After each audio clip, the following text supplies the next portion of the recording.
ఇంట్లో ఖాళీగానే కూర్చున్నావా? పైథాన్ కాలేజీకి పోయాక నేర్చుకుందామని కలర్ అంటున్నావు కానీ కాలేజ్కి వచ్చాక ప్రొఫెసర్లు అందరూ నువ్వేదో మాస్టర్ అనుకొని క్లాసులు చెప్తారు.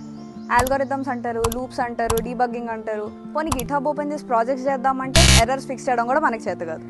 ఇవన్నీ జరుగుతుంటే నీ పక్కన ఉన్న వాళ్ళందరూ పోర్ట్ఫోలియోస్ అంటూ ర్యాంపులు వేస్తుంటారు. ఇవన్నీ వద్దు, ఒక్కొక్క స్టెప్తో స్టార్ట్ చేద్దాం. మన సిద్ధార్థ ఈ May 1st నుంచి May 30th వరకు సమ్మర్ స్కూల్ కండక్ట్ చేస్తుంది. This is open to students who completed 10th or intermediate. ఇందులో C, Python, Java, web programming, AR/VR, పోనీ ఇవన్నీ కాకపోయినా మైక్రోసాఫ్ట్ ఆఫీస్, IoT లాంటి బేసిక్ కూడా నేర్పిస్తారు. ఈ కోర్సెస్ అన్ని 2 to 4 weeks ఉంటాయి అండ్ దాన్ని బేస్ చేసుకొని కోర్స్ ఫీస్ ఉంటాయి. ఈ కోర్స్ కంప్లీట్ చేశాక నీకు ఒక సర్టిఫికేట్ ఇస్తారు అండ్ ఆల్సో నువ్వు బాగా పర్ఫామ్ చేస్తే నీకు అప్రిసియేషన్ సర్టిఫికేట్ కూడా ఇస్తారు. And these certificates will be useful to you in the long run too. And we'll on-site teaching offer చేస్తున్నారు. So you can just come and check out the university atmosphere as well. ఆ website link నేను బయోలో పెడతా. Do check it out. Bye bye.